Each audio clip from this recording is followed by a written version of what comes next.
আমার ছেলের মতো অসংখ্য শহীদের রক্ত ও বীর সন্তানের অঙ্গহানি আর্তনাদে ভাসছে এই জাতীয় সংসদ। মাননীয় সদস্য রোকেয়া বেগম, মহিলা আসন ৪৫, আপনার সময় ৫ মিনিট। মাননীয় স্পিকার, আপনাকে ধন্যবাদ। মাননীয় স্পিকার, ৫ই আগস্ট আমার ছোট্ট জাবির ইব্রাহিম গুলিবিদ্ধ হয় এবং অতিরিক্ত রক্তক্ষরণে শাহাদত বরণ করে।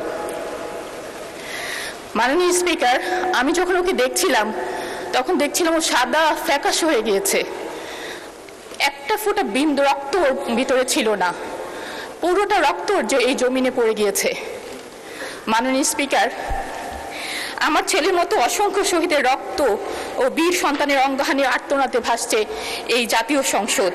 দীর্ঘ ১৭ বছর পর নানা জুলুম নির্যাতনের পর এই রক্তস্নাত জাতীয় সংসদে আবারও অধিবেশন চলছে বাজেট আলোচনা, যা কিনা জুলাই না আসলে সম্ভব হতো না। মাননীয় স্পিকার, আমি মাননীয় অর্থমন্ত্রীকে ধন্যবাদ জানাতে চাই। ২০২৬-২৭ সালের বাজেটে জুলাই শহীদ পরিবারগুলোর জন্য মাসিক ভাতা, আহত যোদ্ধাদের জন্য শ্রেণীভিত্তিক ভাতা এবং আবাসন সহায়তার জন্য ৩০০ কোটি টাকার বরাদ্দ রাখা হয়েছে। মাননীয় স্পিকার, একজন বাবা অথবা মা সকল সুযোগ সুবিধার ঊর্ধ্বে যেটা চায় সেটা হলো তার সন্তানের হত্যার বিচার। দৃশ্যমান বিচার ছাড়া কোনোভাবেই ফেসিবাদী ব্যবস্থার বিলুপ্তি সম্ভব নয়। বর্তমান সরকারের কাছে আমাদের দাবি প্রত্যেকটা হত্যাকাণ্ডের বিচার। মাননীয় স্পিকার, ২০২৬-এর ২১শে জুনের প্রশ্নোত্তরে মাননীয় আইনমন্ত্রী বলেছেন, ২৪শে জুলাই সংগঠিত মানবতা বিরোধী অপরাধে আন্তর্জাতিক অপরাধ ট্রাইব্যুনাল মামলা করা হয়েছে ৮০টি, তার মধ্যে ৭টি মামলা রায় ঘোষণা হয়েছে, ২২টি সাক্ষ্য গ্রহণ করা হয়েছে এবং ৫১টি তদন্তাধীন রয়েছে। প্রায় ২ বছরে ৭টি মামলা রায় হয়েছে। এ থেকে বোঝা যায় মামলা কতটা ধীর রয়ে চলছে। মাননীয় স্পিকার, এই মামলাগুলোর আসামি সংখ্যা ৪৬৩ জন, এই গ্রেফতারকৃত হয়েছে ১৭৪ জন এবং এখনও পলাতক রয়েছে ২৮৮ জন। মাননীয় স্পিকার, ২৮৮ জন পলাতক রয়েছে, এদের গ্রেফতারের অগ্রগতি কি? মাননীয় স্পিকার, আমি আপনার মাধ্যমে মাননীয় আইনমন্ত্রীর কাছে দাবি জানাচ্ছি, প্রতি সেশনে শহীদ সন্তানের বিচারিক কাজের আপডেট জানিয়ে আমাদের বাবা মাদেরকে আশ্বস্ত করবেন। মাননীয় স্পিকার, জুলাই বিপ্লব শহীদের সংখ্যা হাজারেরও বেশি ছিল, কিন্তু আমরা এ পর্যন্ত গেজেটভুক্ত করতে পেরেছি মাত্র ৮৩৪ জনের। বাকি ৫০ জন শহীদের তালিকা এখনো পর্যন্ত তালিকাভুক্ত হতে পারেনি। সুষ্ঠু তদন্ত সাপেক্ষে আহত জুলাই যোদ্ধা ও শহীদের গেজেটভুক্তিকরণে প্রয়োজনীয় বরাদ্দ রাখা হোক। মাননীয় স্পিকার, ভোগান্তিতে রয়েছে জুলাই আন্দোলনের অঙ্গ হারানো বীর যোদ্ধারা, তাদের সঠিক ক্যাটাগরি হচ্ছে না, ঠিকমতো সেবা পাচ্ছে না। একজন আহত যোদ্ধা যারা আন্দোলনে হাত চলে গিয়েছে, সে কিভাবে গ ক্যাটাগরিতে থাকতে পারে? মাননীয় স্পিকার, এ ব্যাপারে আমি আপনার সুষ্ঠু তদন্তের দাবি রাখছি। মাননীয় স্পিকার, ৮৪৪ জন শহীদ এবং ১৪,৪০৭ জন আহত যোদ্ধা স্বীকৃত। এই সংখ্যাগুলো পরিসংখ্যান নয়, প্রতিটির পেছনে আছে একটি বিপর্যস্ত পরিবার। এই পরিবারগুলোর পাশে শুরু থেকে যে প্রতিষ্ঠানটি দাঁড়িয়েছে সেটি হলো জুলাই শহীদ স্মৃতি ফাউন্ডেশন।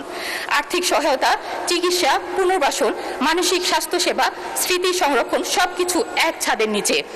এই পর্যন্ত ৮৩১টি শহীদ পরিবার এবং ৬,১২৭ জন আহত যোদ্ধাকে নিয়ে ১২০ কোটি টাকা সহায়তা দেওয়া হয়েছে সম্পূর্ণ স্বচ্ছতার সাথে, যা তাদের একনাবিল সিএ ফার্ম অডিট রিপোর্টে প্রমাণিত রয়েছে। কিন্তু মাননীয় স্পিকার, গত ৩ মাসে এই ফাউন্ডেশনটি কর্মীরা বেতন পাননি, ঈদ বোনাস পাননি। যারা নিজের বেতনের টাকা থেকে আহত শহীদ পরিবারকে সাহায্য করেছেন তারা আজ নিজেরাই সংকটে। মাননীয় স্পিকার, আমি সংসদে ৩টি সুনির্দিষ্ট দাবি জানাচ্ছি এই প্রতিষ্ঠানটির জন্য। আর্থিক কোডের মাধ্যমে এই প্রতিষ্ঠানটিকে প্রয়োজনীয় বরাদ্দ দেওয়া হোক। অবশিষ্ট শহীদ পরিবার ও আহত যোদ্ধার জন্য সরকার প্রতিশ্রুত অবশিষ্ট ২৬৩ কোটি টাকা বরাদ্দ দেওয়া হোক। মুক্তিযুদ্ধ বিষয়ক মন্ত্রণালয় অথবা সমাজতন্ত্র মন্ত্রণালয় এই ফাউন্ডেশনটিকে আনুষ্ঠানিক সহযোগী প্রতিষ্ঠান হিসাবে স্বীকৃতি দিক, কারণ এই ফাউন্ডেশনের কাছে আছে স্বচ্ছতা, অভিজ্ঞতা, ওয়ান স্টপ সক্ষমতা এবং সবচেয়ে বড় কথা মানুষের বিশ্বাস। মাননীয় স্পিকার, আমাকে একটু সময় দেবেন 2 মিনিট। জুলাই মুছে সদস্য, আপনাকে 2 মিনিট বাড়িয়ে দেওয়া হলো, 2 মিনিটে শেষ করবেন। ধন্যবাদ মাননীয় স্পিকার। জুলাইকে মুছে ফেলতে পলাতক ফ্যাসিস্টের বাহিনী বাস্তবে ও সামাজিক মিডিয়াগুলোতে অতিমাত্রায় তৎপর। বিভিন্ন জায়গায় জুলাই যোদ্ধাদের উপর নির্যাতন, হুমকি, স্মৃতিস্তম্ভ পুড়িয়ে ফেলার মতো ন্যাক্কারজনক ঘটনা ঘটছে। জুলাই যোদ্ধাদের আইনি সুরক্ষা দেওয়া হলেও রাজনৈতিক সুরক্ষা দেওয়া হয়নি। এ ব্যাপারে মাননীয় আইনমন্ত্রীর কাছে একটি সুস্পষ্ট নির্দেশনা চাচ্ছি। মাননীয় স্পিকার, জুলাইকে বাঁচাতে হলে জুলাই বিপ্লবের ইতিহাস, আহত যোদ্ধাদের কথা এবং শহীদের স্মৃতি সংরক্ষণের জন্য জাতীয় ও স্থানীয় পর্যায়ে জুলাই স্মৃতিসৌধ, জুলাই জাদুঘর, গবেষণা কেন্দ্র এবং ডিজিটাল আর্কাইভ প্রতিষ্ঠার জন্য বাজেট বরাদ্দ রাখার জন্য অনুরোধ জানাচ্ছি, যাতে আগামী প্রজন্ম সত্য ইতিহাস জানতে পারে। মাননীয় স্পিকার, প্রাসঙ্গিকভাবে উল্লেখ করছি, জুলাই শহীদ স্মৃতি জাদুঘর কবে সর্বসাধারণের জন্য উন্মুক্ত হবে এবং কার্যাবলী পরিচালনার জন্য কোনো বাজেট রাখা হয়েছে কিনা। মাননীয় স্পিকার, আমরা ভুলিনি প্রিজন ভ্যানের সামনে দাঁড়ানো সেই মেয়েটাকে, যে তার বুকে সাহস দিয়ে সারা বাংলাদেশকে যে দেখিয়েছিল কিভাবে অন্যায়ের সামনে জীবন বাজি রেখে দুহাত প্রসারিত করে দাঁড়াতে হয়। মাননীয় স্পিকার, সেই মেয়েটাকেও ভুলিনি আমরা, যে ছাত্রলীগের লাঠির আঘাতে যার কপাল কেটে রক্ত ঝরেছিল। মাননীয় স্পিকার, জুলাইয়ের পর এইসব অগণিত নারী যোদ্ধারা হারিয়ে গেছে, কিন্তু তাদের হারাবার কথা ছিল না। আমি আপনাদের মাধ্যমে এইসব নারীদের সংশ্লিষ্ট মন্ত্রণালয় পুরো স্বীকৃতির আশা করছি। মাননীয় স্পিকার, আহত পঙ্গু ব্যক্তিদের জন্য আজীবন চিকিৎসা, ফিজিওথেরাপি, মানসিক স্বাস্থ্য সেবার বরাদ্দ রাখা প্রয়োজন মনে করছি। মাননীয় স্পিকার, একটি পরিবার কর্মক্ষম মানুষটি যখন হারিয়ে যায়, সেই পরিবারের সন্তানদের শিক্ষার উপর আঘাত হানে। শহীদ ও আহত পরিবারগুলির জন্য স্কুল, কলেজ, মাদ্রাসা ও বিশ্ববিদ্যালয়গুলোতে আর্থিক প্রণোদনা দিলে তারা ঝরে না গিয়ে সম্পদে পরিণত হতে পারত। মাননীয় স্পিকার, মাননীয় অর্থমন্ত্রী বাজেট বক্তৃতার ৩ নম্বর অনুচ্ছেদে উল্লেখ করেন, আমরা যে জুলাই জাতীয় সনদ স্বাক্ষর করেছি তা অক্ষরে অক্ষরে বাস্তবায়ন করার ঘোষণাও ইতিমধ্যে মাননীয় প্রধানমন্ত্রী জাতির সামনে এনেছেন। যে জুলাই না আসলে আজকের এই সংসদেরই অস্তিত্ব ছিল না, সেই জুলাইকে নিয়ে জুলাই সনদ এখনো বাস্তবায়ন হয়নি। মাননীয় স্পিকার, আমি আপনার মাধ্যমে জুলাই সনদ বাস্তবায়নের আবেদন রাখছি।